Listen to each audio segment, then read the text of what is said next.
Ladies and gentlemen, boys and girls, children of all ages, welcome back to another episode of Friends of the Squared Circle, where I am your host, Crander Q, aka my real name. Now, you probably saw that generic video package in the beginning, but we're going to plug them again. Check out Darren Corbin on all his social medias, as well as Patreon. Check out Superior Creations for all your custom tumbler needs. Today, I am very excited. I have a good friend of mine, formerly from New York, now in Florida, Chad, a.k.a. the king of old school. Now, when you see this backdrop, you're going to lose your mind. I know I've seen it 100 times, but it still pops. So without further ado, let's bring in my figure collecting machine. Here he is, Chad. How we doing, Chad? Not too bad. How's it going? It is going great up here in the Midwest. I know we chatted off camera a little bit. You're down there in Florida, enjoying that beautiful hot weather. And It's hot. I just saw the setup behind you. I'm seeing it again, and it is just amazing. That is quite the collection, sir. Let me just do a quick so it goes all the way to there. It's so beautiful. All the way to there. Then I got the other side, but there's a bunch of stuff in the way, and I don't that's for episode 2. That's for episode 2. Now, before we dive in, I just want to make this known. There is no way that I would have the stamina to do the collecting like you. I keep it to 3-4 wrestlers, mostly Otis, which you know. If you had to give us a ballpark number there on just one shelf. Now, one shelf. What do you think the value is in that one shelf? It depends on the shelf, but some of my classic superstars, the Jax ones, that I'd say maybe around $1,000. I have my WCW Gloob collection. Some of those figures go for $300-400 a piece. So, I mean, I've got a handful of high-price shelves overall with 1,750 figures. It's pretty up there. Yeah, we're just going to say Zack Ryder who? No, I will give him the benefit of the doubt. He has a lot of high-priced stuff. Mm-hmm. Stuff that I wouldn't buy, but, Yeah. Especially the LJNs. Once I saw how much those went up to, no way. Yeah. If I was making 6-7 figures a year, yeah. Not these figures, but yeah. Yeah. That's great. I love that. And we'll get into more of that collecting and all that stuff here a little later on in the episode. I warned people who are watching this episode, we kind of joked around it again in the beginning. This might be our longest episode. Chad and I both like to talk. We like to brag. We have beautiful beards. It's going to be interesting. It's going to be fun. I'm excited for this one. Episode 9. It's going to be great. It says 8 on the thing, but I got to fix that. But this one's going to be definitely a fun one to watch. So let's just dive into it. What was the first thing that got you into professional wrestling? My great-grandfather. So, okay.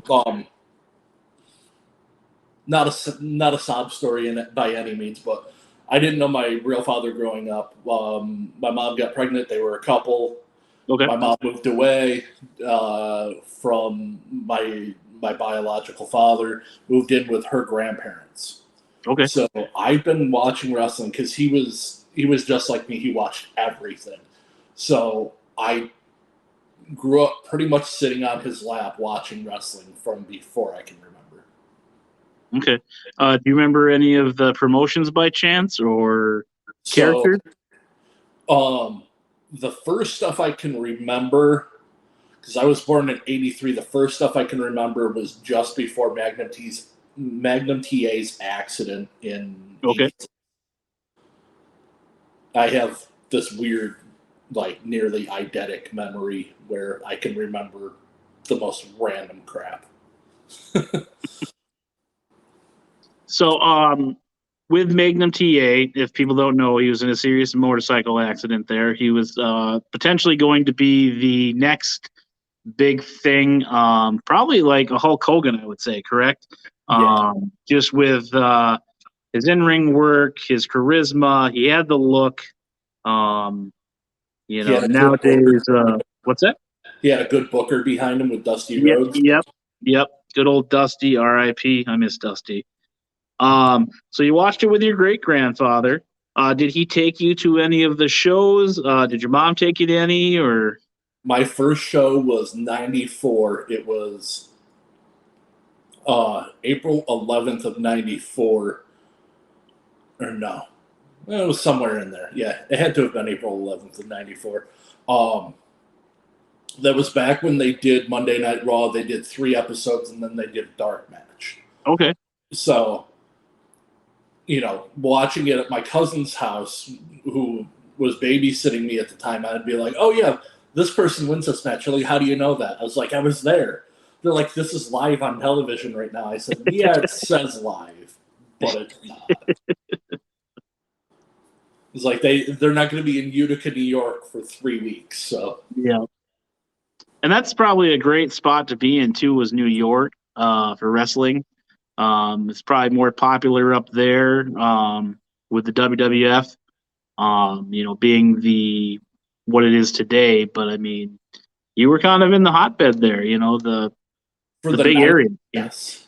In the 90s, yes. I want to say once WCW was bought up and ECW went out of business, the upstate New York market, you got stuff in Albany, you got stuff in Buffalo.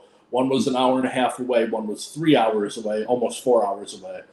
And that's where 2CW came into the ballpark. There was nothing in Syracuse. The first In Your House pay-per-view was in Syracuse.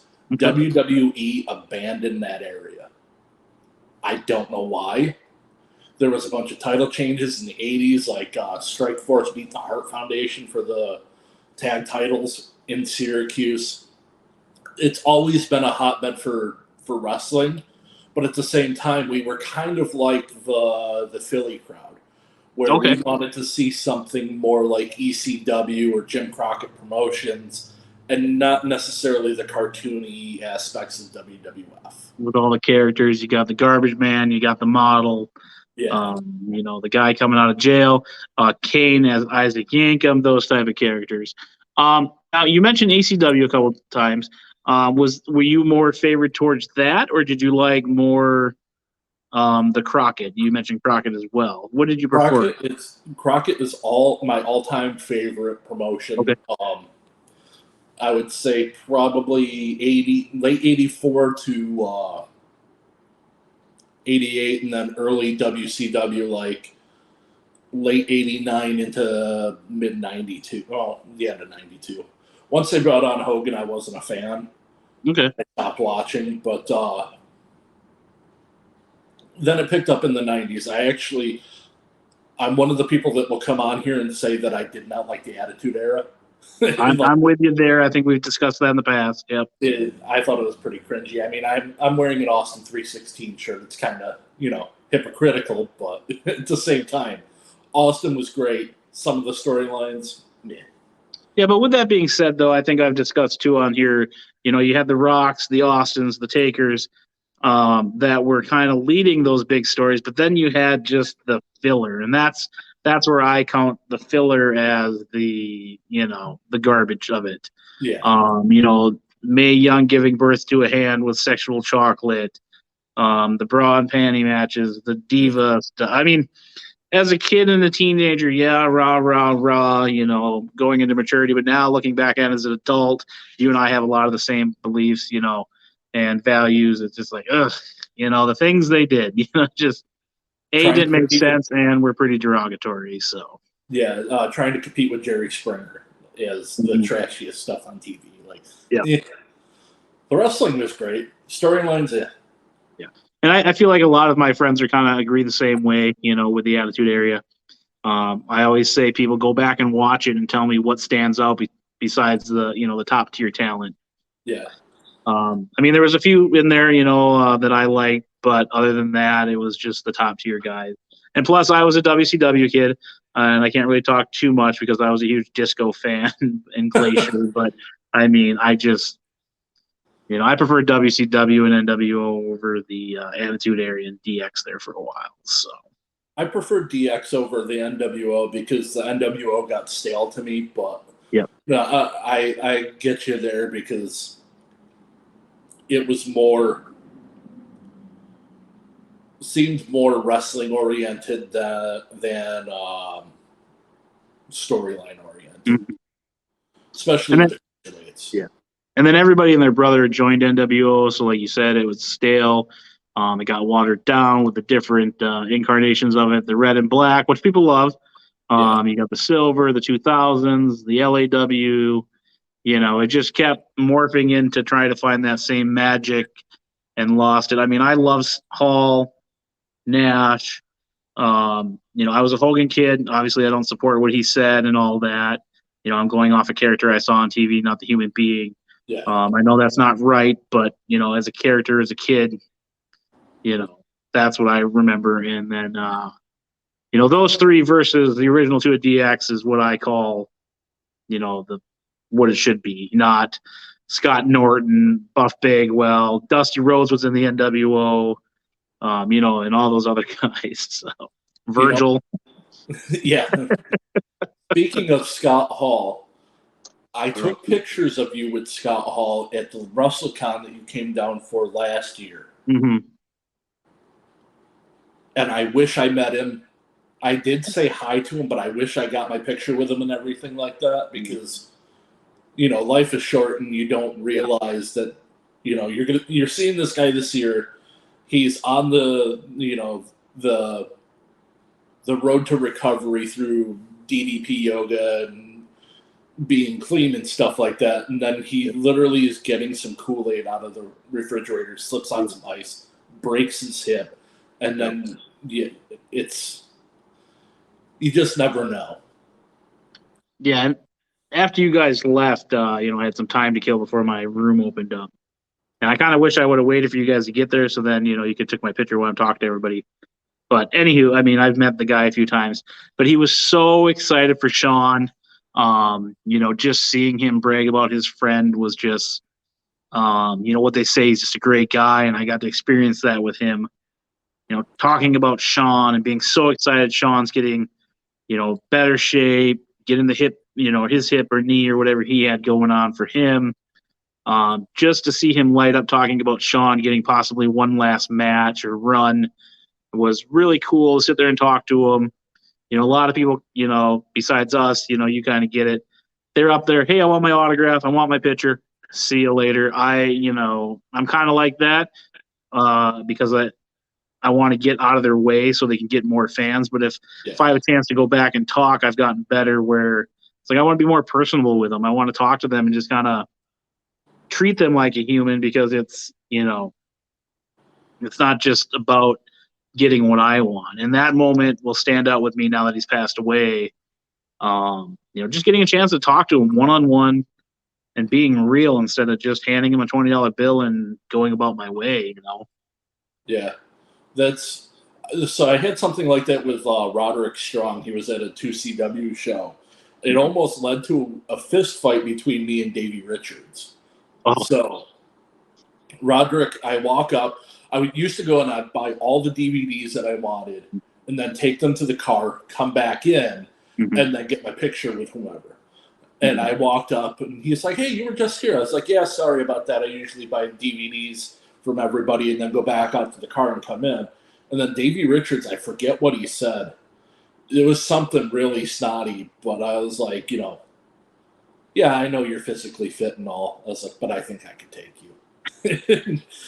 Yeah, it was a scene, yeah. at least.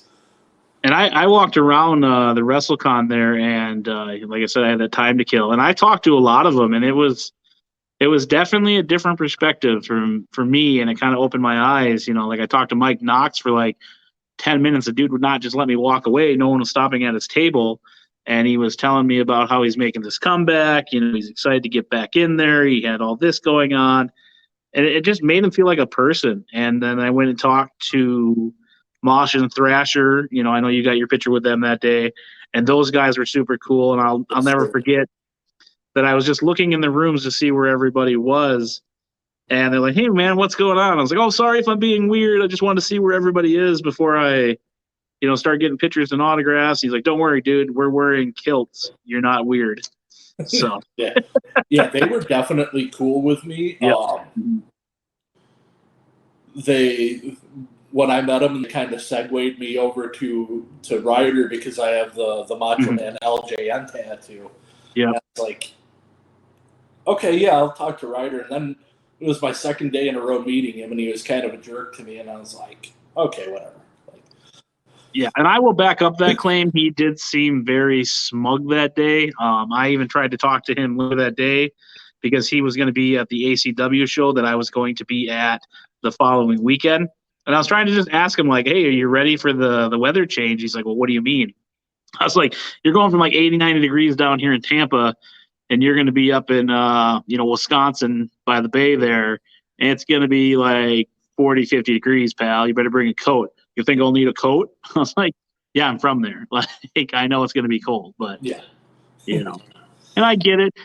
They probably have people that come through that are obnoxious, rude, and like I said, handing that 20 and then leaving. But, as I've learned in retail and business, like next customer, next person's a brand new way to, flip the script. But with him, I just, like you said, kind of just felt smug. But Yeah, look, I've only ever had a handful of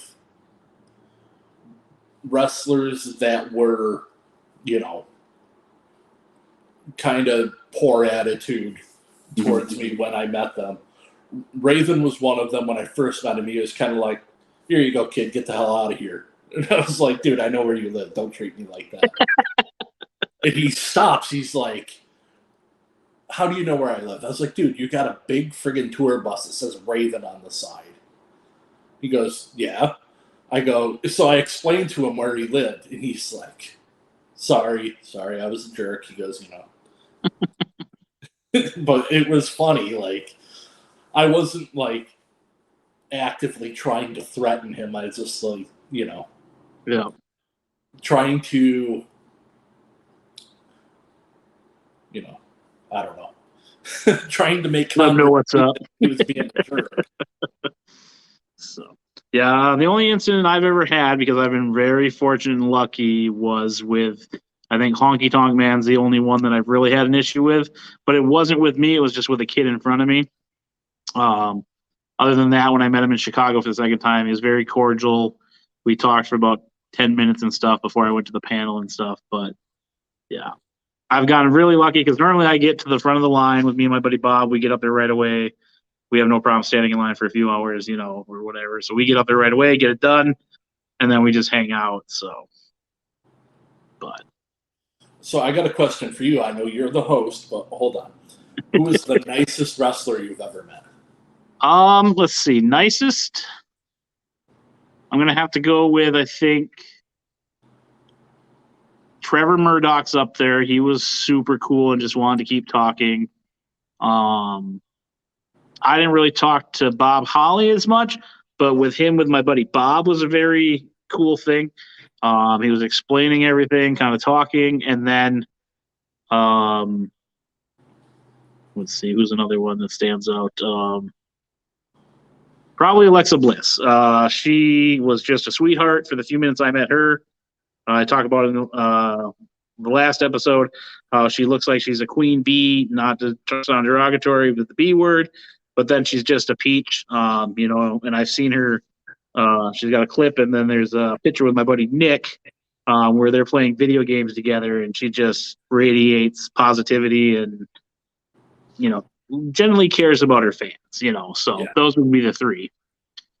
And Trevor Murdoch, though, he surprised me. I thought he would be kind of ornery and grumpy, but he was super nice. We talked with him for a few minutes, and I had a lot of fun talking with him. So, yeah, for me it was Haku, because the reputation, but he's a super sweet guy. Yep. That Terry Funk talked my ear off forever, to the point where everybody behind me was getting mad because I was taking up the entire half an hour intermission. Mm-hmm. And then who was like, Gold Dust. So Gold Dust was at a Syracuse Comic-Con, and he was super nice. We talked about his book because I had him sign the book for me. Mm-hmm. And then I turned around and he noticed that I had the Road Warriors face paint tattooed on the back of my neck. And he's like, whoa, stop. And I come back and like, what's up? He goes, do you have the Road Warriors tattooed on the back of your neck? I said, yeah. And I turned around and I showed him. He goes, oh, that's so cool. He goes, do you have any other stuff? So I showed him Muda and showed him the logos that I have on my one leg. And he was just talked to me for like 20 minutes about tattoos. Then the next guy that comes up behind me has the polka dot elbow pad tattoo on him. And he's like, oh my God, this is the coolest thing ever. And just like is flipping out about other guys' tattoos. Mm-hmm.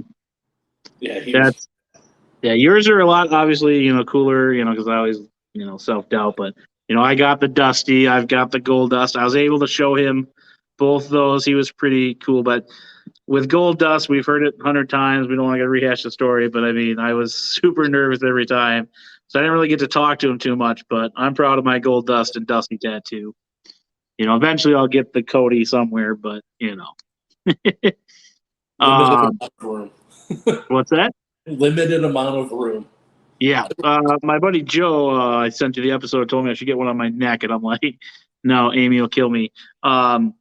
Speaking of Amy killing me, I know she'll probably listen to this. She might not. But another nice wrestler that I met was Viper Nevin. She was a talker. I forgot all about her. She came to a first wrestling show here in Minneapolis. Just genuinely wanted to talk to you, and I felt bad because, like your situation, I was holding up the line, and I was like, "Oh God, people are behind me are gonna be pissed." But was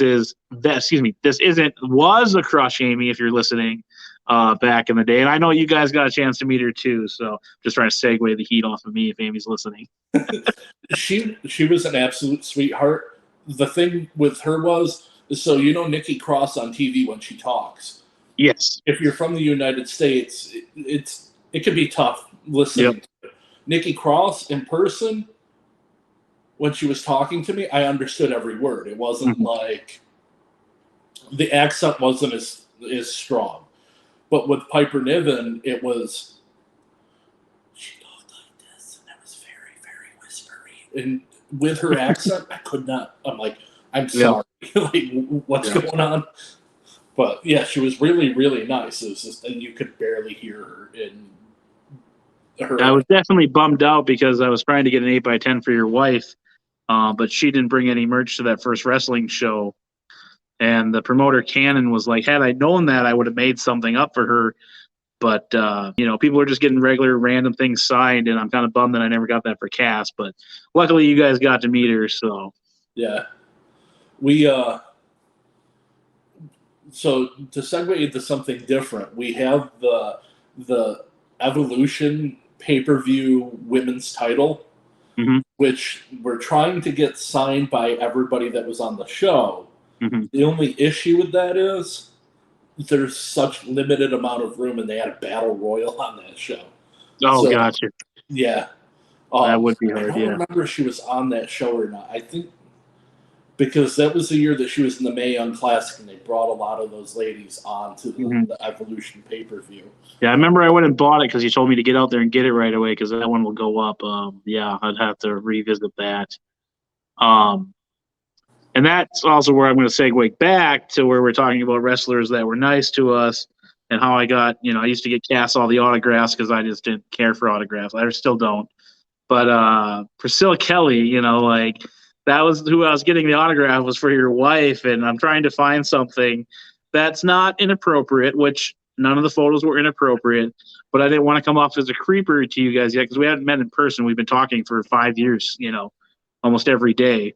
And, I talked to your wife about women's wrestling, you about wrestling and other stuff in my life. But I was like, I don't want to come off as a pervert to his wife because I'm not a pervert and I want to keep this friendship going. And I'm going to blame your wife here. You can tell her after or if she sneaks in. It's her fault I got yelled at by Priscilla Kelly / Gigi because I was trying to get her the autograph and find her just wanting gear. So, because again, I didn't want some burlesque photo because it wasn't for me. And it's not the type of pictures I like to get. If I get an 8x10, and I didn't want to come off as a creeper. And then somehow I got in a little shitstorm there, trying to explain to her like I just want a normal photo, and woof, blew up in my face. I can imagine. Yeah, and then being me, who tends to overthink everything, was trying to think of something to say, and I said the wrong thing again, and it's where I love Jordan Grace came to my rescue that night to let her know I wasn't trying to be rude. I was just trying to be respectful, Yeah. So it's definitely your wife's fault. So yeah, we have this. I don't know where it is, but we have this binder that has all our 8x10s in it now, except for the ones that I still have in frames, like all my stuff with the Young Bucks. I'm trying to think of Raven and the Warlord, and I have a bunch of 8x10s. I am not a signature guy either. My best friend is. We used to go to a thing called Chiller Theater. That was where I first started meeting wrestlers, and back then, before the days of your cell phone taking your picture, it was all Polaroids. So I've got Polaroids with like a bunch of different wrestlers from back in the day. Lex Luger on the Lex Express and stuff like that. And just no place to put them. You're gonna have to make yourself another wall somewhere, or you got the ceiling. I mean, I don't know what your ceiling looks like, but yeah, maybe. It's already. Me, I just have like a small binder for that stuff. I don't normally. I just give them away once I get some, because I try not to get them personalized unless it's somebody that I'd really like to meet. But as you know, books are my thing. That's what I like to get autographed. That way I have a little keepsake of their story with their autographs. So. Yeah, definitely. Like, I don't know. I'm not a signature guy. Like, I collect figures now, and you don't say. I see them all behind you. And I don't do mint on cards. So if I ever get anything that's signed, I end up usually selling it. And yeah, that was like when I sent the most recent Edge and RVD to you. The lady's like, "Well, you're sure that you don't need the insurance if the package gets damaged?" I'm like, "No, because he opens them." What do you mean he opens them? Well, he collects them and then he opens them to display. Okay, well, no insurance. Here's your tracking number. I was like, see ya. So I always forget that I have stuff for you and Bob too all the time, because I'll buy it and then I throw it in the spare bedroom and forget about it. And then we finally clean that. I was like, crap, I've got to get that package out to Chad. So that same thing happens to me. I pulled out the little Raw Tag Team title for you like 3-4 months ago, and it just sat there on my nightstand. And which is funny, like I go back to like we talk every day almost, and we talk about stuff and then we forget about that stuff. It's like, oh, I gotta send you a package. So for me, the weird thing is like in Syracuse, I lived right by the airport, and our post office was open from I think 7 a.m. till 7 p.m. there. Okay. Right there at the airport, you would drop your stuff off and go out the next day, and it took me like 5 minutes to drive there. Everything down here, it's the same amount of distance to the post office here, but it takes you about 15 minutes to drive there because of traffic. The infrastructure down here just can't handle the amount of people. And not only that, it's only open to like 4. And gotcha. So I know when I had to send back that little horse thing that I got signed for Bob by Chavo, 30 million questions. I'm like, it's just a toy horse. Just need to send it home. Well, why aren't you taking it with you on the plane? Because I don't want to take it on the plane. I don't know if I can take it on the plane. Like, let's just move this process along. I am an adult male with a toy horse with an autograph. I just need sent to my address, please. Yes. Speaking of Chavo, that was another. Yeah, he got a kick out of that. I'm glad you were there to take those photos for me. That was probably one of my favorite interactions too, pulling out a toy horse for Chavo to sign. So. Yeah, yeah. That was the experience there. I was And I'm like, what the hell is Cal doing here with a toy horse? And then I realized it's Chavo. I sent it to my other buddies. I'm like, it's happening. They're like, what's happening? I was like, Chavo's happening. So, but I noticed, I don't know if it is, but it might be. I saw you got like an extra surprise in that package. Is that what you're wearing today? Look at that, people. Yeah, there you go. I had to get a cheap plug in there. I got one here too, but I'm not wearing it because it's the last of the first batch. So, yeah, I was like, what's white mesh in here? And then I opened up. I was like, ooh. Yeah. I love the trucker style hats with the mesh back. I do too, but for these, I just because it's part of the logo, so I wear those more. So, yeah, just so I can look like the guy on the picture right there. Cassie said that everybody was going to confuse us because it's just a guy with a backwards hat and a red beard. I was like, he's wearing a purple hat and he has glasses. I was like, no, it's not me. That's probably why we get along so well. We got tattoos, we got beards, we rock the hats, we love professional wrestling. I mean, I don't even know, to be honest, I don't even know how or when it started. I think you just had your collection up and I started following you and then just slowly commenting and talking. And then here we are 6 years later, going strong. So I remember when Cassie was bringing me down here to Orlando for the WrestleMania 33. Mm-hmm. And she's like, oh, I've been talking to your friend Cal. I'm like, my friend Cal. Oh, on Instagram? Yeah. Okay. Like, because I remember her asking people that were commenting on my stuff about she had never been to WrestleMania either, neither had I, but she was asking because she was just getting back into wrestling what she should get for tickets and stuff like that for WrestleMania, the Hall of Fame, blah blah blah blah blah, and so on and so forth. And I think it might have been you who said you have to get tickets to the Raw after Mania, and we did. And I've been at a handful of Monday Night Raws.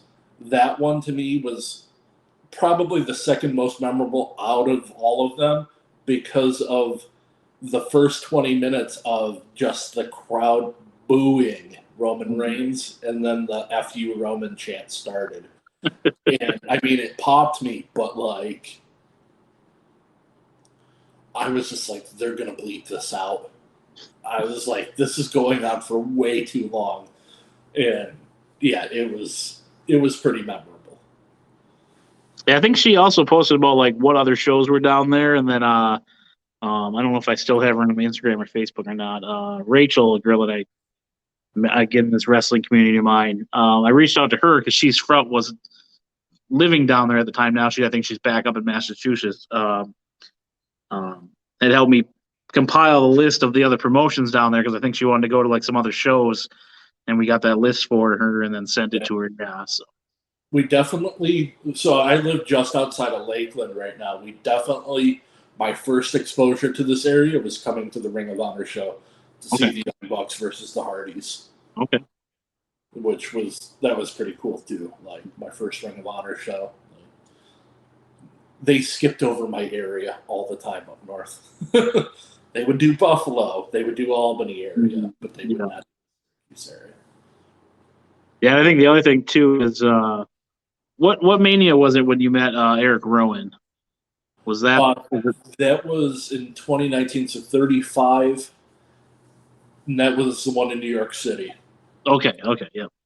Because I remember I'll have to post it in the comments or something. When you had that picture, I thought it was the greatest picture ever because you and Eric Rowan look alike, and you dressed up as him for like the Mania and stuff. And I was like, that is the coolest thing ever. And then by luck, the local promoter here brought him in for a virtual signing. And I was like, I know what I have to do for Chad. And I didn't tell you, I told Cass, and I was just like, he's going to love it. So that's probably one of my favorite moments of giving stuff away. And you and I got a trade ski thing going all the time. So, but yeah, that was pretty cool to get that sign and how Rowan remembered you. And asking you about the Snickers in the video. I got that video somewhere. Maybe I could put that in here too. But I do too. I have it on my Instagram actually. okay. So the funny thing was he was the last person that I met that day. And we got moved from line to line because of, I want to say it was because Kevin Owens showed up late because his driver took him to MetLife Stadium. He was saying, I'm going to WrestleMania Access. So they took him to MetLife Stadium. He's like, what are we doing here? He's like, you said take you to WrestleMania. He's like, WrestleMania isn't for another day and a half. Mm-hmm. Why are we here? And they had to figure out that it was in the Red Hook section of Brooklyn. And so by the time I had met Rowan, they were already late. We were the last few people in line, and he was grumpy as hell. But they handed us, they're like, here, just take all these. They gave us, I would say, probably 50 of the Snickers bars, like the little ones, and I was handing them out to everybody, the almond butter and whatever. I'm not a chocolate person, but they were all right. I would have Milky Way, but I definitely got to meet him at another show like the following year. I didn't bring it up because I don't know. I guess I should have, and then kind of got that interaction. But I was trying to, plan stuff for the people coming, as well as my buddy who had never been to a wrestling show. So he's asking me like, "How much is it?" I'm like, "You got to ask them. I don't have the spreadsheet. Like, I have the knowledge of meeting people, but like, I don't have a spreadsheet on their stuff." But yeah, he was super cool. He signed one of the masks for my buddy Matt and got that for him and stuff. But Eric Rowan's a good dude. He's doing a lot of stuff in Minnesota right now with. I think he filmed a movie, and now he's doing some independent shows around the circuit here. So yeah, that's cool because he's semi-local to you, and Brody Lee was semi-local to me, and that's. I wish I had gotten a picture with Brody too. I've had plenty of conversations with him, but when he was in 2CW, I was like, oh yeah, like I don't know if anybody knows what is in this package with Brody Lee, and I don't know, like, I should have just gotten the picture, but he was a super, super nice guy. Wrestled my brother-in-law like 30 times or some crap like that. Definitely gone way too soon on that one. Same with Scott Hall. I know he was older, but man, those two just complete 180 on how it happened. And yeah, Brody, I always loved the Wyatt family. A lot of people think I grew the beard out because of that, but it was more because of Daniel Bryan. But definitely the Wyatts were iconic, Would have been nice to see them do one final run together as well, but such is life. And I'm excited to see what Bray does. You and I have both our opinions on Braun. We won't get into too much, but definitely Rowan, Bray. I just said his name, and then Brody as well. That'll be the Wyatt family for me. So yeah, I'm surprised you don't get the Duck Dynasty thing. Oh, you're a fan of Duck? I do. I used to get asked a lot if I dye my beard, which drove me absolutely nuts. I have a Facebook status / story where a guy said I look like James Harden. I don't know if you're familiar with him. He is a 6'7" point guard in basketball who's African American. I look nothing like James Harden, so that guy was obviously on the influence of something, and he wanted to touch my beard, and I told him no. Get away from me, dude. That's the worst. I've had girls come up to me and just grab onto my beard, and I'm like, I don't want to hit this person. I don't want to hit this person. I'm like, get away from me before I do. Look, people, I understand that big and beautiful is a beautiful thing, but step back, you know. And it used to actually be my anti-deterrent because, you know, I was not trying to date anybody. You know, I just was like letting it go. I'm just like, I'm doing my own thing. This will be a thing that, you know, helps me deter women because, well, it's big and gross. Yeah, shut up. But, and then after dating Amy, she's like, you grow your beard out. I was like, well, hell, I'll do it again. So, yeah, now it's part of my logo. So I got to kind of keep it. So sorry, Amy, if you Yeah. wanted me to get rid of it. So, but to segue back to wrestling, um, I guess we can kind of jump into, you know, I guess the figures. I mean, that was kind of what I wanted to talk to you with you about today. Is there a figure line that kind of, you know, you remember that you really enjoyed as a kid? Is it still your favorite? Like, what's your favorite figure line? So my favorite figure line growing up was the AWA Remco figures. Okay. They had the Road Warriors and Ric Flair and Larry Zbyszko and a plethora of other people. That was the first ever Shawn Michaels figure was an AWA Remco. The thing with they were way more playable than the WWF counterparts. Mm-hmm. Crockett Promotions, which was the second biggest company in the country, didn't have them for whatever reason. Their marketing team just, I guess, wasn't really a marketing team if they had one at all. And so they were the first articulated figures in the United States. And you could do actual moves that you could see on wrestling with these figures. So as a kid, it was just, for me, it was hands down the better product. Because instead of having Paul Orndorff who's stuck like this, Yep. dude's finishing moves the pile driver. How can Yep. you do a pile driver when the dude's stuck like that? Like,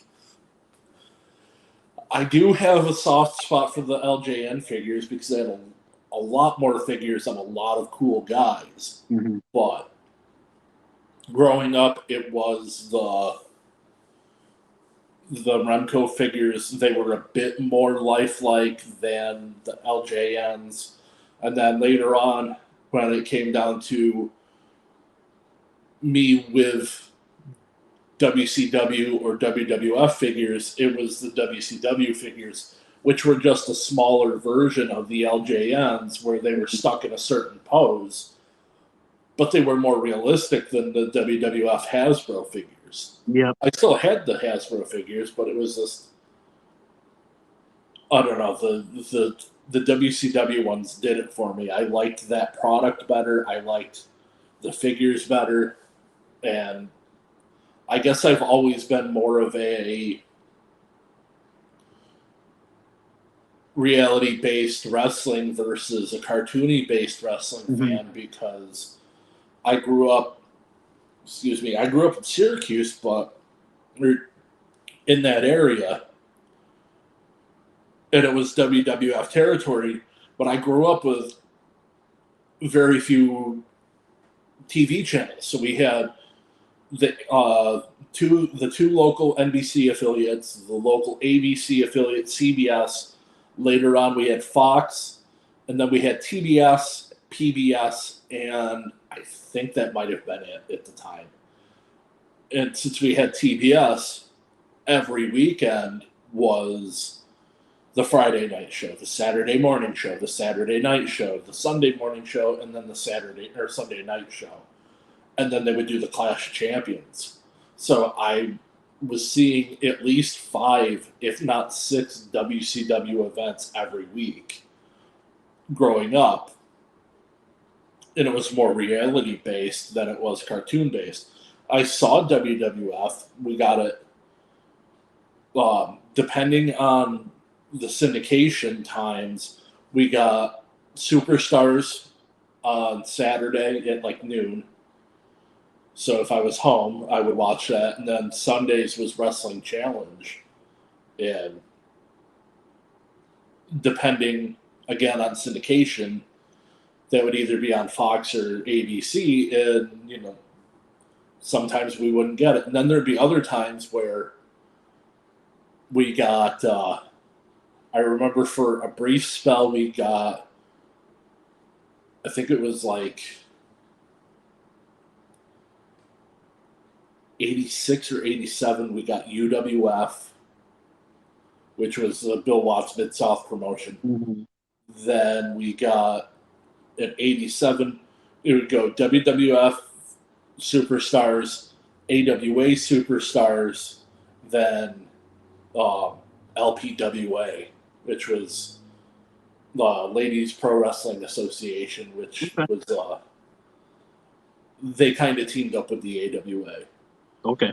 But we only got that for like 6 months or something like that. Okay.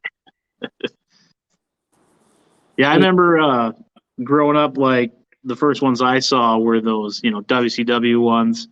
Like you said, they had the poses. I always used Lex Luger because he had like the DDT thing. And I had a lot of the off-brand ones that were probably just made because the action figures were at their peak during then. I remember having a couple guys that had like the really muscular body, but then the head was like a square or it was a fish or just the weirdest things. Yep, the Dollar General brand ones. Yeah, and I like those ones too because funny. yeah, the arms moved. You can move the legs, twist the body. Back to the Hasbros, I had a few of those, but like you said, they weren't that great. And then with those, they have the action move, but if that broke, then you're SOL on your figure because then you can't do the punch or the moves and stuff. I like the ones that would spring down, like the Bushwhacker ones and stuff. Yeah. I like those ones. So, and then you sent me an awesome Gold Dust one, which that one I don't want to open because it's my pride and joy out of my figures there. So. Yeah, I actually got rid of all my Hasbros and all of the WWE retro figures a couple of years ago because I got to the point where I was like, okay, I have 100 of these figures and 30 of these figures, and I really don't want to spend the money to continue collecting these. I would rather put it into something where I can expand another collection. Like I used that to expand my WCW Gloob collection and my Mattel Elite collection. I traded it into a place. He was like, I could give you $1,300 cash or $1,600 store credit. I said, can we do half and half? Yeah. And I got $800 worth of figures, and I spent $800. Or I got $800 cash, I should say. That's great. Yeah, for me, I mean, I didn't really, go after him too much. Like I said, my Fig Federation, as I call it, consisted of GI Joes, wrestlers, a couple He-Man characters, American Gladiator. I mean, you name it, I had it. It was just a weird thing. We lost you there. Sorry about that. My doorbell just rang. Oh, okay. That's fine. I'm going to get up here probably to use the charger eventually. I think. I don't know what the percentage is. That's fine. But yeah, what was I going to say? Got all excited. The ones that I've told you that I absolutely loved, and they are just garbage. They look nothing like the wrestlers. They vibrate. For me, it was always those WCW ones. I don't know what it was, but the Kevin Nash, the Lex Lugers, those are the ugliest figures I've ever seen, but those are the ones that I think that I might actually start collecting. I'd probably keep those ones on card maybe, but yeah, they're my favorite. I don't know why. I just think they're really cool. I don't know. So with the Major Wrestling Figure podcast, they have started collecting the mid to late 90s toys and doing a Fig Fed with those toys. I don't know if those vibrating ones were included in that, but I know the WCW Toy Biz line was included. Hold on, I've got a handful of them, but this line was included in that. And Okay. Those were the first super articulated, really real looking figures that came along. They were the precursor to the Jax line stepping up. Okay. Yeah, because I think my buddy had a Goldberg one at the time, and I was like, "Wow, that's so realistic." And here I am with the really rubbery Hulk Hogan. I got, Johnny B. Bad, where, Yeah. and the big Sting. Yeah. Memories for sure on those. Was there any figures that you used or had that were like your favorite? For me, like it was always this blue He-Man one that I had. And then, I love my Gold Dust one because he came with the wig, the Bendables, I think they're called, where they're bone crushers, I think. Yeah, the bone crunchers. Yep. I remember Max, we were at a wrestling show, grabbed an Undertaker one because it glue in the dark, and it came with a cactus, a casket, not a cactus. Sorry, Undertaker. I was like, dude, you're not spending $25 on an action figure right out of the gate. Let's walk around. No, I really want that. I don't want anything else. Fine. A couple hours later, yeah, I basically, went against what I told him and bought myself a Gold Dust one for 20 some bucks. And I was like, great, this is a great lesson where you tell him not to do something and you do the exact same thing. So I had that glow in the dark one too. That was it was a favorite of mine until like you use it a bunch and it's been sitting out and then the skin kind of turns green on it. So yeah. If I remember right, those bone crunchers got kind of sticky after a while too. I didn't, Yes. They were hard to make customs of. Yeah. Yeah, I think I had a Gold Dust one. I think I ended up getting a Bret Hart and a Shawn Michaels, but the Gold Dust was my favorite because he came with the wig and stuff. But yeah, I'm trying to think what other ones we had growing up that I had. So back in the day, you asked about favorite figures and mixing toy lines with the AWA Remcos. Excuse me, they went perfectly with the Masters of the Universe figures. Okay, yep. So He-Man was my Lex Luger for that toy line. And then, there was just other figures that went well with those. There was, I can't remember his name, but he kind of has like, he's balding, and then he's got this like silver left hand. That was my Arn Anderson figure. It looked, like it could be comparable if you had some imagination type of thing. And then the I forget the name of the line. I used to have a good majority of them. It was they had the little Captain America and Secret Wars, Marvel Secret Wars. Okay. Figures. I used those with the Hasbros and the Galoob figures from WCW because they were of comparable size, and those were my jobbers. And I used the X-Men Toy Biz line with those as well. And, you have a figure fed that's like 200 figures deep and making up your own storylines and your own characters with the X-Men figures. Yeah. It was always fun. Yeah, some embarrassing things that I did with my wrestling things were a couple here. Where one was we took a bowl of water and we put in food coloring, so it was like an acid bath. We played out in the sandbox one time. That was our bash at the beach.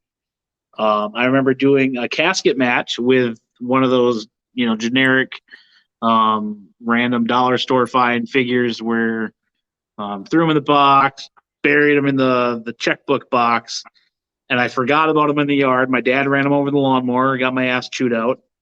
I always used the marker to make the fake blood, then it never came out.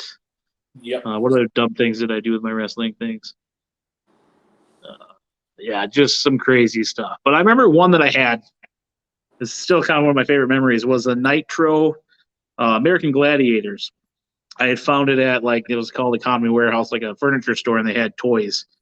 And he could grab onto the rope, and I could pull him back, and he'd fling across the ring. And I was like, dude, this is my little high flyer guy. And I would use him all the time to knock people over. And I found another one, so then they were my tag team, and they're just little dudes. Yeah.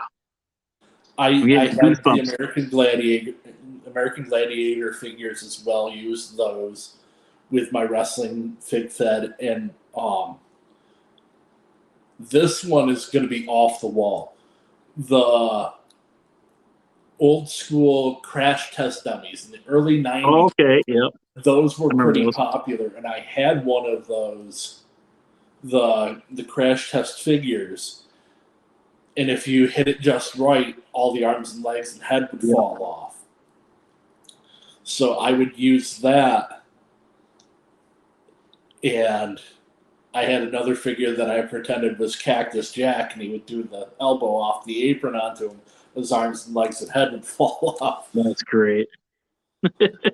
You know, the high spot of the time of the elbow, which is still super dangerous because you're doing it onto a concrete floor. And poor Nick, he did, you know, hip surgery and hip replacement, so from it. But just thinking about, you know, that's the most dangerous move of all time, and popping the arms, head, and legs off from the crash test dummy with it. Just embarrassing but classic stuff from my childhood. And I think, you know, that's one thing that I do value about my childhood is the creativity that I had, you know, just with that stuff. You know, like I played with Matchbox cars and action figures. Those were my favorite things, getting outside. Some of my favorite memories, hanging out with my brother, making tracks, digging with the spoon. My mom would get pissed because all of her good kitchen spoons were outside, and you know, but definitely, you know, I feel like that's where I get my creative energy is from, you know, just seeing something and trying to make it into something else, you know, and that's probably why I love my toys so much. I still want to go back and buy a lot of my old action figures. I haven't gotten to that. A lot of other toys that I want to buy, but I'm just kind of running through the nostalgia stuff. You've seen the Jurassic Park stuff that I collect. What is it for you that, you know, when it comes to collecting, that you love? Is it just something, like I said, trying to rebuild your childhood, or is it just, you know, something that you can put your energy into? For me, it's about just getting excited to have those toys that I never had, versus, you know, the financial of it. Like, I don't know if you're collecting to make some money off of it, or are you collecting just to, like I said, get that high of being a kid again? So for me, again, not to try to be a sob story or anything like that, I didn't really have the best childhood. Yes, Okay. I was spoiled. Don't get me wrong. Like, I had a lot of toys, but you know, coming from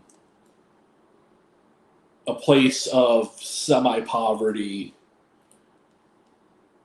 where I don't know how to explain this without sounding like a hypocrite, but like coming from a place where, you know, you're not really eating the best foods and stuff like that because, you know, you're getting the brick of government cheese and stuff like that as a kid.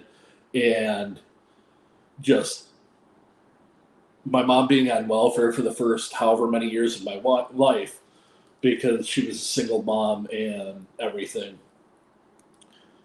That kind of sucked. I didn't get everything I wanted as far as that goes. And then going into a abusive childhood when my mom finally did marry. Mhm. And the biggest punishment for me as a kid was I didn't care if I got grounded. Like, I wanted to play with my wrestling figures and listen to my music. And that was always the first thing that my stepfather would take away from me was those things. And I would have all of that taken away from me for months and months at a time. Instead of, you know, them looking into getting me therapy for why I acted the way I did. It was, let's just take his shit away from him. Like, Yeah. and verbally abuse him and, you know, threaten his life all the time type of stuff. So that's what it is for me. Is it's reliving my wrestling fandom through these figures, and it is the lack of therapy that I have gotten for the traumas of my life. And it's therapeutic to buy them and to have them, but also at the same time, the rush of buying them and then putting them on the shelf and everything. Once that's over, it's kind of like meh. Then it's on to the next one. Yep. Yeah, it's on to the next one. So I mean, I do spend a lot of time in here. I'll turn on the lights and everything, and I will just go through it. And my thing is like, be like, oh, so how many of the Mattel figures how many of these characters have held the MWA World Title or whatever? And I will just go through and look through all of the figures, and that's in a sense a form of therapy to myself. It's like it makes me feel a joy that I generally don't feel. Yeah, for me, definitely, like when I'm out and about, I'm always sending you pictures just because, like, for me, it's like helping you complete your collection as well as it's fun for me just to get out and see it. Like, I totally agree with that high, until you find the next one, like I know you post on Instagram and stuff like, hey, I'm looking for this one. And I'm all like, all right, I got to be the one to find it for Chad, and, that's one thing I do value about our friendship, like we do the trade skis. We talk wrestling, we talk our personal lives, and like, we just met on the internet, man. Like we've met once in person, but again, like, I value our friendship. Like it's therapeutic in a way. It's fun. Like we have a lot of fun. We BS. We hopefully we'll get down there again this year to see you guys. But I hope yeah, so too. yeah. There's a lot of stuff that I want to show you down here. We have this antique mall in Lakeland. Oh, nice. They got a bunch of figures there and stuff. They also have props from from the Disney parks and from the Universal parks. They have this huge freaking Shrek thing. It's like, I think it came from one of the rides. I really want to buy it, but it's like $1,700. There's a church that's behind my house. I just want to get it every Sunday and have the Shrek just popping up over the fence. But yeah. Great. So, I know Amy, she's pretty excited because, like I always show her your stuff. She sees pictures of, Cass, and she's like, she just looks like a fun girl. Look at her hair. It's so great. And I'm like, yeah, cool. Because I'm a guy. Like, I don't understand like that stuff. And I'm just like, yeah, we'll get down there for sure. We're hoping to, she's got some new things in her horizon. So might kind of throw a little wrench into her system. But we're definitely going to try to get down there and obviously see my grandma, see you guys, go to the parks, do that. You and I maybe sneak off, do some wrestling show or something, and the girls can do girl stuff. They'll probably be there too because Amy likes to go to them so she can drink. So down here, the independent shows, I haven't seen as many advertisements for them, but I'm not really friends with anybody down here. Like, I don't know. It's a different world. Oh yeah, it's a definitely different culture down here. Yeah. There are like-minded people down here to me, but it's very different. Yeah, yeah, and not to get into politics aside, like I said, you and I got a lot of the same beliefs. One of my favorite pictures of you flipping someone off, I think, like that's my friend. And, like I was so excited, like I had to screenshot and send it to you. But yeah, definitely would be good. Like I said before, when we talked before, like. One thing I said, I wish you were closer because you and I could go to shows, because you have the same passion and drive like I do. It's just everybody's getting older, and I feel like I'm just like I'm getting older, but I'm still in that. I'm in my 20s. I want to go to wrestling shows. I want someone there to talk shit with me. Bob, he's got a gaggle of kids now, so it's harder for him to get out and do stuff. Which no disrespect to Bob, but I know you'd be right there on the line talking smack with me, holding up signs and. Getting our pictures, and stuff. So the best thing about independent shows is you can talk smack to the guys, depending on So my brother-in-law, he was the guy I talked the most smack to back in the day. I said some very, very vile things to him, and I'm just glad that he does not remember them. I said some very, very bad things to him. But like up there, it's different because like I see on the internet, like independent wrestler comes out and spits on a kid. Like, no, you don't do that. Like, you don't, like Kevin Owens, he was at a show and he ripped up a kid's sign, but like he didn't. Kevin's not that type of person. I've met him probably 20 something times. I've had some pretty good conversations with him. He is not that type of guy. When he's in character, he probably did it, but he didn't realize that the kid was getting everybody's autograph from the show on that piece of paper. Oh, gotcha. So the kids just start bawling, and this guy, Jack Trades, they called him Jack Trades because he did everything for this promotion. He went up and asked the kid what was wrong. The kid's grandfather was just pissed. He's like, I'm going to kick that guy's ass, blah, blah, blah, blah, blah. And he's like, I tell you what, he goes, I'll get you one of our promotional posters and I'll get everybody in the back to sign it for you. And the kid was happy. He comes back like 25 minutes later with the big poster and hands it to the kid. And the kid was just elated. He goes from the lowest of lows to the highest of highs. Yeah. But like, I don't know how it is down here with that because I haven't been to any independent shows down here. I think I started training with one a few miles from here before the 2CW reunion shows in Syracuse. Started training with them down here just to get into ring shape before he went back up. So I know that there's a semi-decent one down here. I just don't know what it is because I don't really talk wrestling with my brother-in-law. Yeah, I think the only one that I know of down there right now, I think I sent you, it's like an hour away, was Fest Wrestling, just because, Max the Impaler. I don't know if you know much about her. I'll have to send you some stuff on her. Her and Nyla Rose just had a match with Nia being the first transgender wrestler and Max being pansexual. So they made history, which is cool, being on TV together. I think you'd like Max the Impaler's gimmick because it's kind of like that wasteland / Fallout type thing. Is she kind of like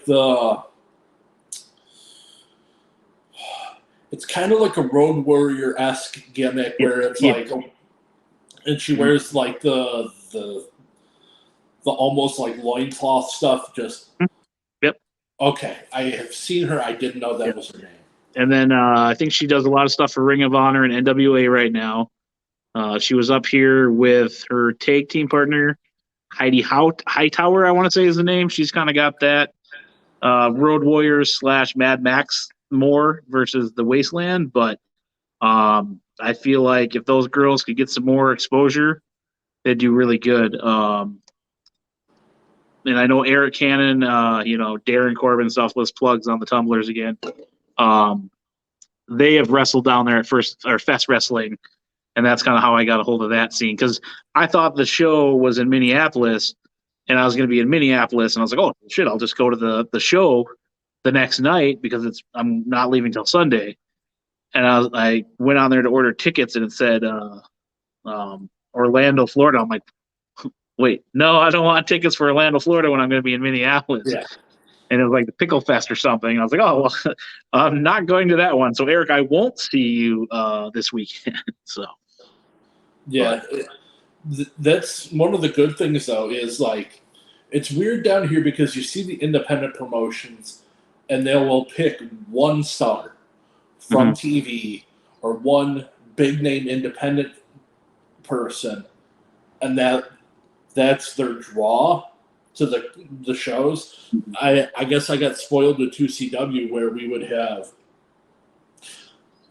So this past weekend for the Ric Flair last match thing, they had the American Wolves versus the Motor City Machine Guns. The only time that's ever happened other than that was at a 2CW show. Oh, okay. And then we had the Young Bucks almost every month. We had the Dudleys come in versus the Young Bucks. So I got spoiled with that. And then when I went to the AEW pay-per-view down here in April, I think it was, somebody's handing out, flyers for an independent show. And the only named star that was on the show was Nick Gage. And I was like, oh, wow. Okay, I guess. Not a Nick Gage fan, but whatever. I didn't end up going to it because, you know, not to get into politics, but they don't pay very much down here, and it's hard to afford the things that you want to do down here, and there's so much to do. That's one of the things about living in between Orlando and Tampa. So there's constantly concerts, there's constantly wrestling shows. Then we've got our annual passes, and like the best part is all the wrestlers live down here. So like I saw Bushwhacker Luke walking through Clearwater. He used to own it was called Bushwhacker Luke's Gym. Oh, okay. I delivered beer to a place that was down there, and it was right by Hogan's Beach Shop and the Hogan's restaurant down there.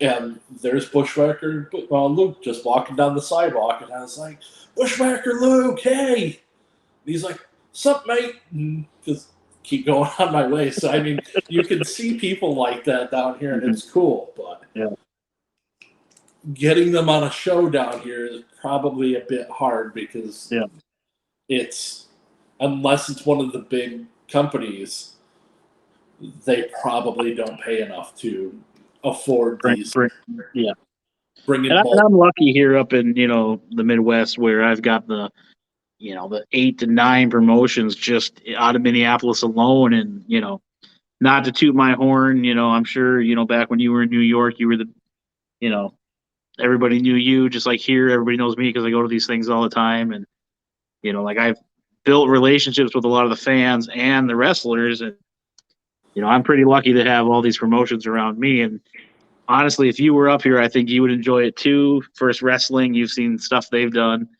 And I think you would thoroughly enjoy their product as well. So. Oh, yeah, definitely. I think if you and I were going to wrestling promotions up there, everybody would think that we were twins. Yeah. I mean, you're tall, I'm short, I got the glasses, so at least they could differentiate us. Just like when you snuck up at me at WrestleCon, I'm like looking at my phone trying to find you, and then you're like right next to me. Just standing there. Scared the crap right out of me, so. Alrighty. Let's see here. The other thing I kind of wanted to talk to you about was the, with the new figures that are coming out. I feel like you got a little bit more knowledge on that. I know that was something we had talked about doing before, but we can get onto that and off camera now that things are settling down for you.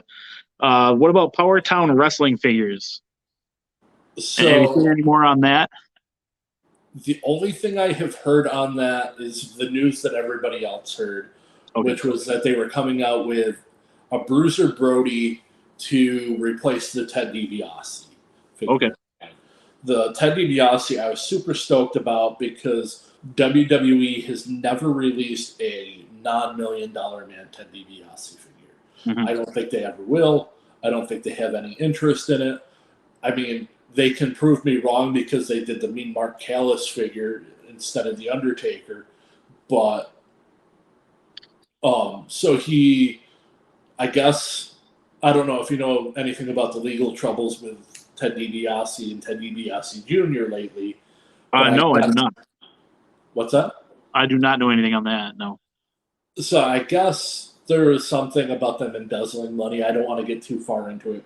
Oh, okay. I can show negative, but they're under the suspicion of that, I guess. Gotcha. But I guess from what happened with Power Town is Ted DiBiase signed with Power Town while he was still under contract at WWE. Oh, okay. And so they had to replace that figure. But as far as that whole thing goes, I was promoting them and plugging them for a bit. Mm-hmm. I had a verbal agreement with them for some stuff, but, it was kind of in writing, but it wasn't legally in writing. And they didn't put out any sort of promotion for months and months and months about anything. All it was like the logo, the images, that's all I really saw. So. And so I didn't do anything, and then they stopped contacting me. I was supposed to have, for the podcast that you and I were supposed to do together, I was supposed to have Steve Rosenthal, the creator of Power Town, on as a host. I had that promised before Major Wrestling Figure Podcast did. Mhm. And I have that in writing if anybody wants the proof. So, and then on one of their posts, they mentioned they put up a post, and then Matt Cardona went on there and just talked so much crap about them. Like, I mean, yes, they were valid questions that Cardona was posting, but the way it was posted was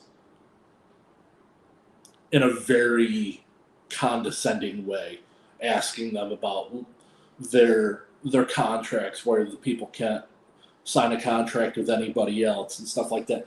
And that's, I mean, he worked for WWE. What does he not understand about that? They do the same thing. So Yeah. Yeah, it was kind of a shock for me to see Steve Rosenthal on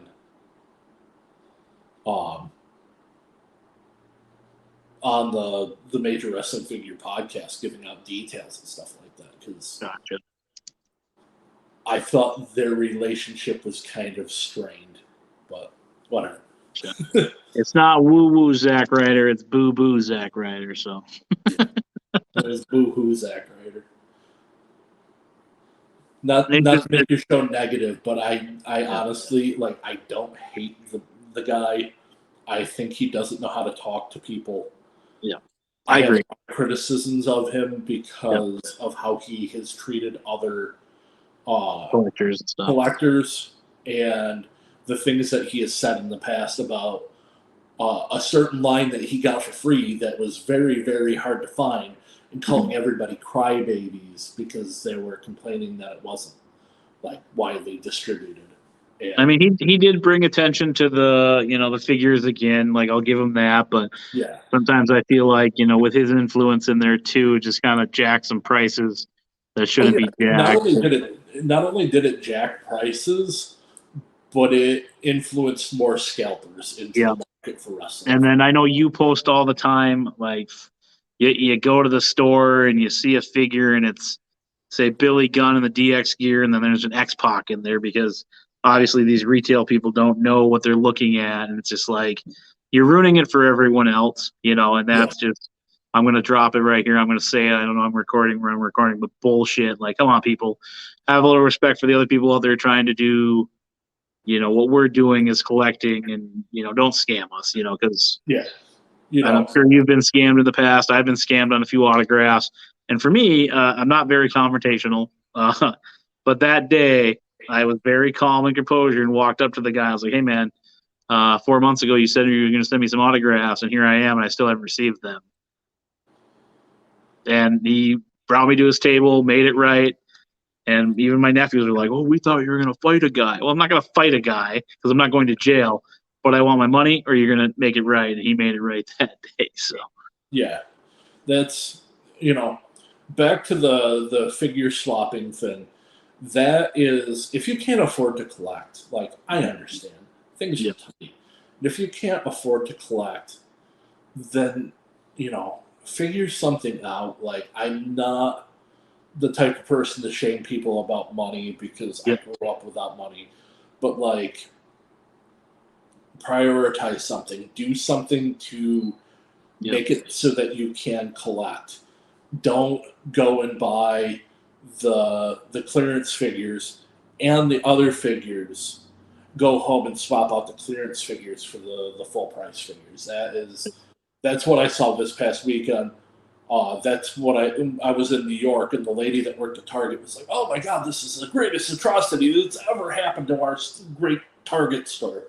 It's like, lady, it happens all over the country. There's literally an Instagram hashtag called Swap the Fig, and you wouldn't believe this stuff. Like, you're seeing Spider-Man figures in wrestling packages. You're seeing wrestling figures in He-Man packages. It's just, it's ridiculous. The Target that's the closest to me, they have now adopted the policy where you can't bring back toys like that, like action figures, because People suck. yeah, because people are jerks, and it's the worst. And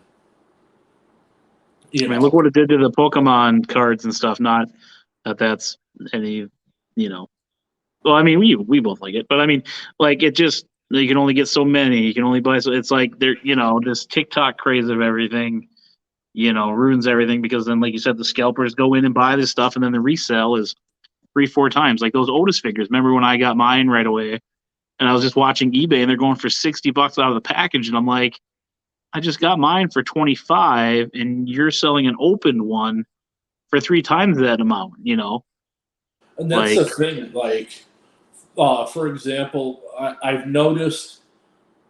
So I know people don't generally post their locations on Instagram, but I know people from the West Coast, San Diego and LA, generally put their stuff on the shelves at their stores 2, 3, 4 months before they're on the shelves in New York or down here in Florida.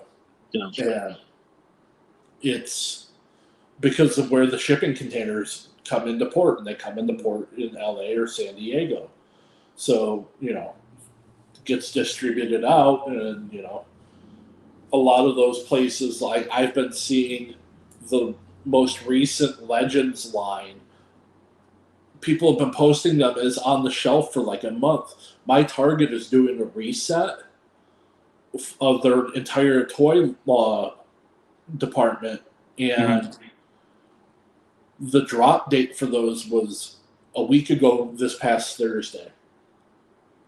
I have been back every single day. They're like, "Oh, we're gonna put them out tomorrow. We're gonna," and on their website, the what do you call it?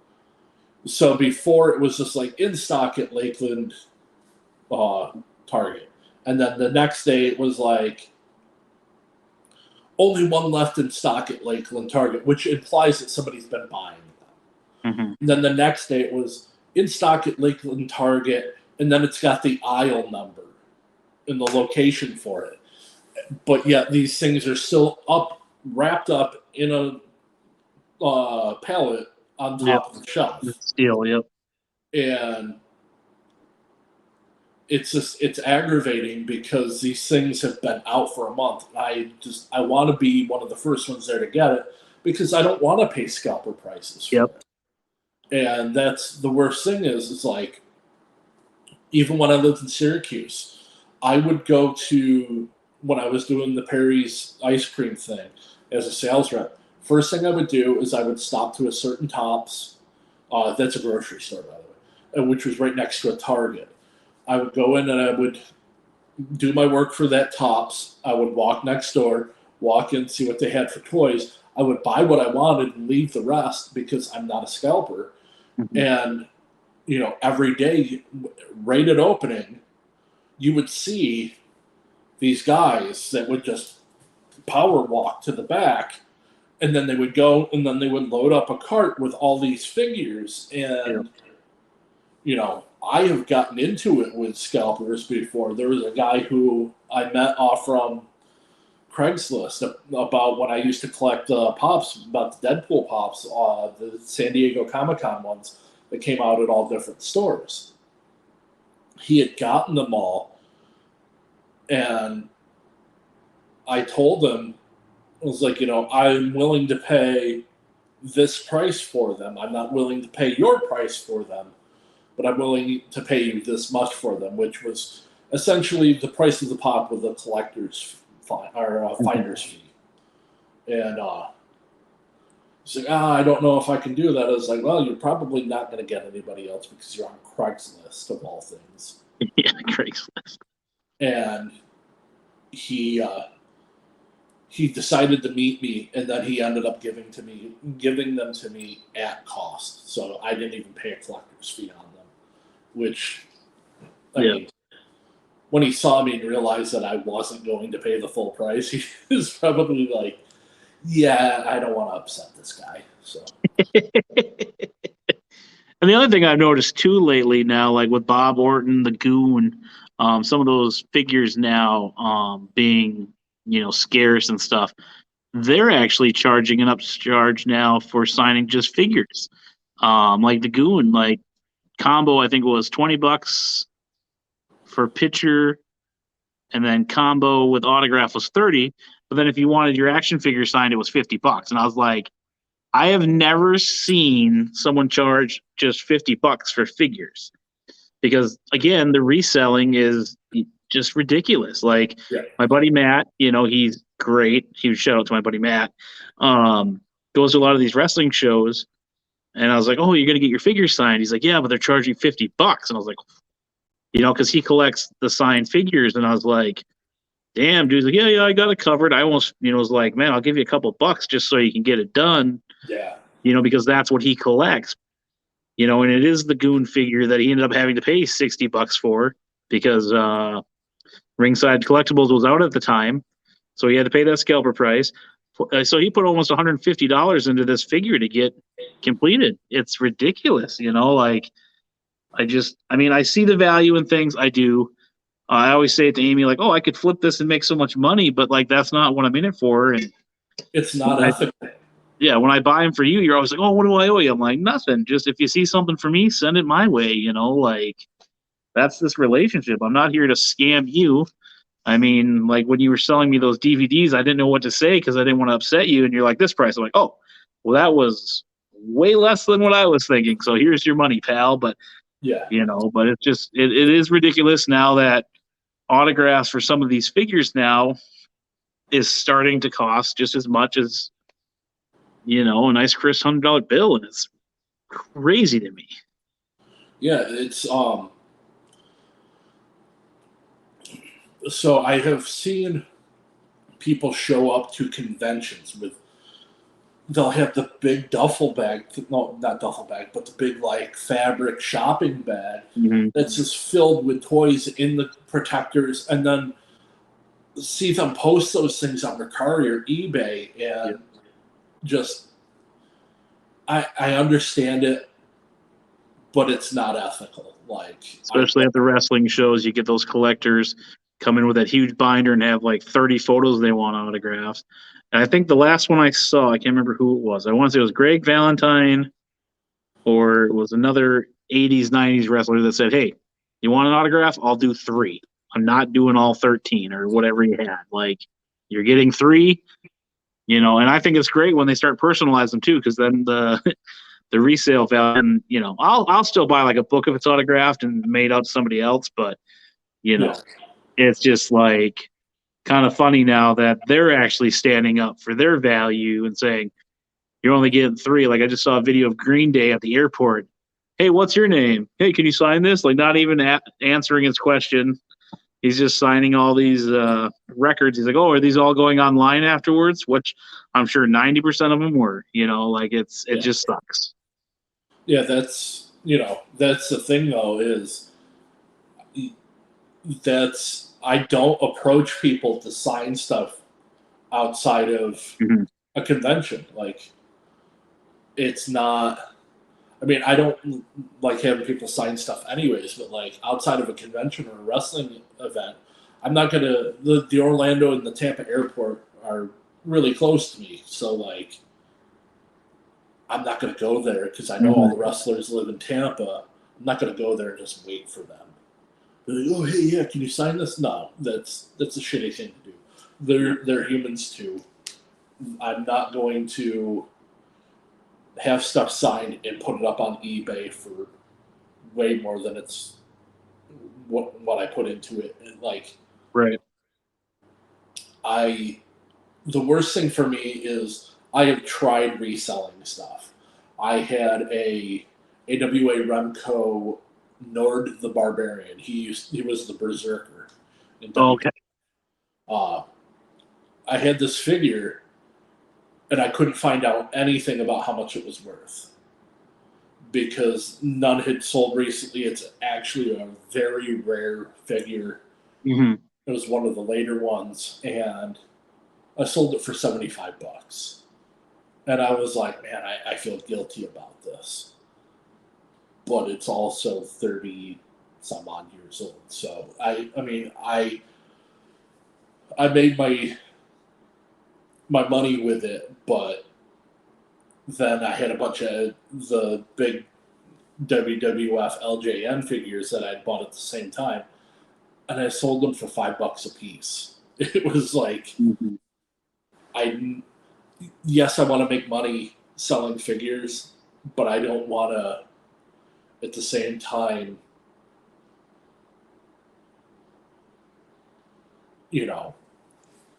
rip people off. Definitely, yeah. Like Yeah, go ahead. Hold on just a sec though. The Jakks WWF Classic Superstars figures, they sold on the shelf for, I think they started out at $9.99 and then they got bumped up to $12.99 towards the end. They were affordable figures. Any of those figures, except for a certain few, like the Jack and Jerry Briscoe ones, once those were open and then they were put on eBay, people sold them for $5 a piece. Any WWE Mattel figure that you look for now, it could be a basic, which just got upped in price. They were at the $10 price mark from 2010 until this year. So what's that, 12 years? They were at that price point, and they got bumped up to $12.99 or something like that. They now, you'll go online and you'll find this one where it was a peg warmer, and people want $25 for it, and it's like, no, it's extremely unethical in my view to upsell everything like that. Yeah, and it's, I don't know, it's sad. And I've noticed too, like with the prices of figs, just coming out of the, the gate are almost $22-$23 now. It's just, it's crazy. Like I couldn't believe, well, I mean, I'll have to tell the story real quick, not to segue too much. Like when you said, hey, don't buy something, I was like, what is he talking about? When you sent me the Dustin and Cody thing, the blood one, and it was $50. I was like, Jesus, Chad, like,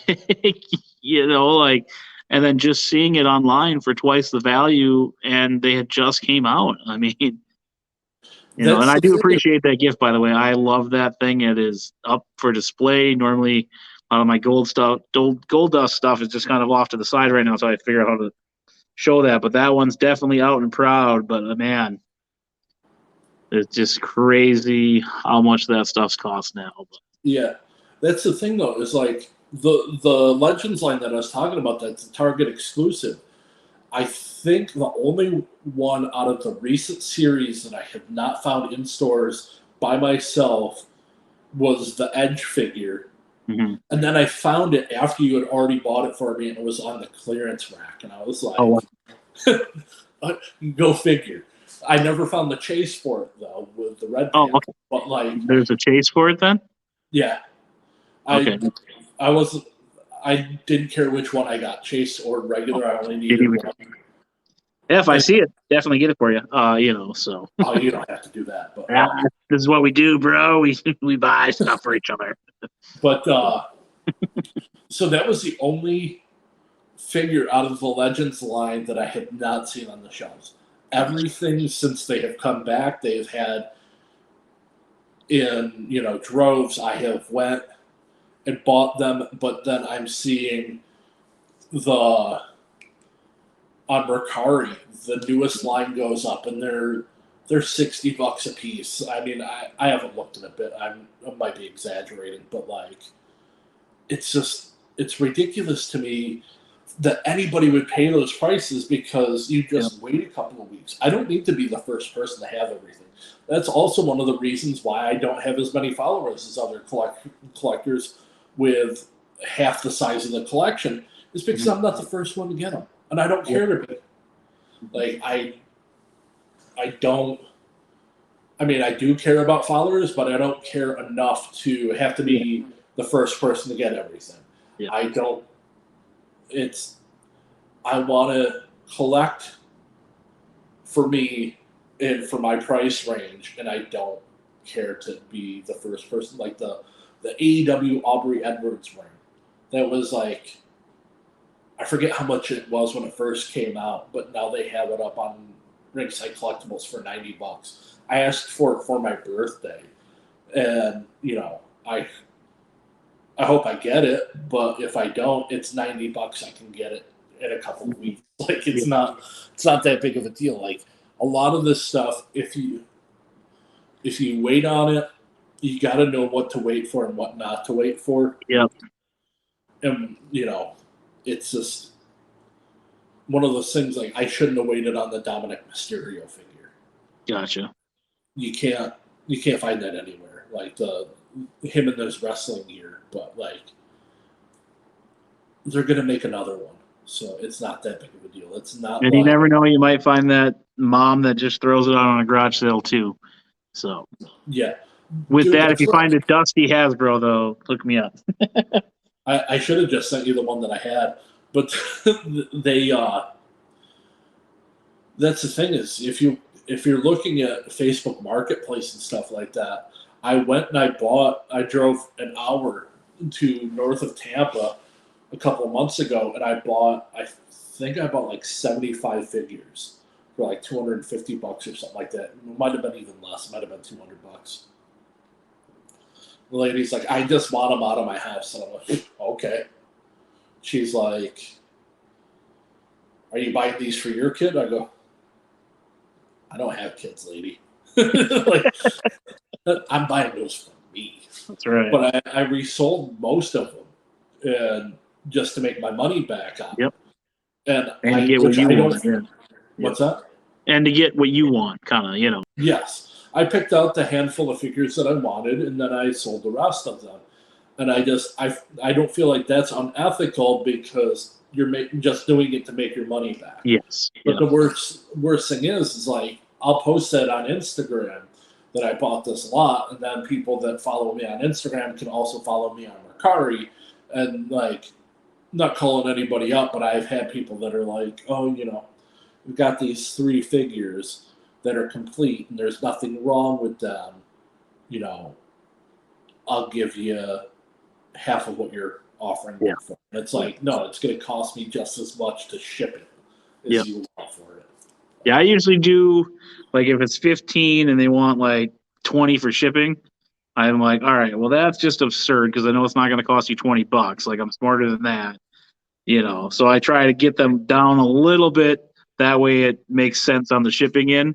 Like I bought the Bella Twins book and he had it for 25 plus 15 for shipping. So I took $5 off for the shipping because I knew it wasn't the full thing.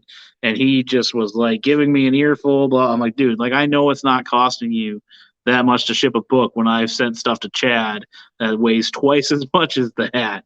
So I'm asking for $5 because I know you're trying to upsell me so you can get more for this book. So the weird thing about that is like media mail. If you're sending a book and you send it media mail, it costs you a hell of a lot less.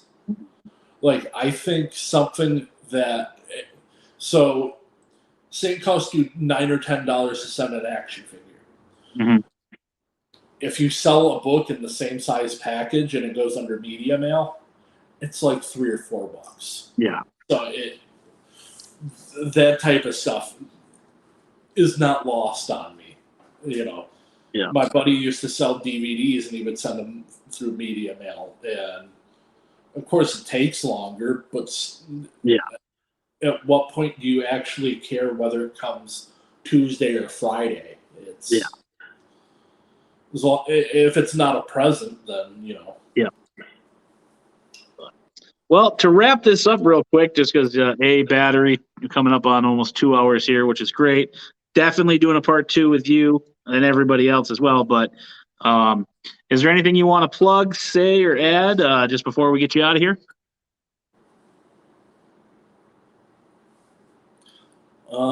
There is one thing I'd like to say, but since you're in a school, I can't say it, which would be the F word. I have to drop them all the time, but I work at the same. You can do one. You can do one, as long as it's not every other word. Nah.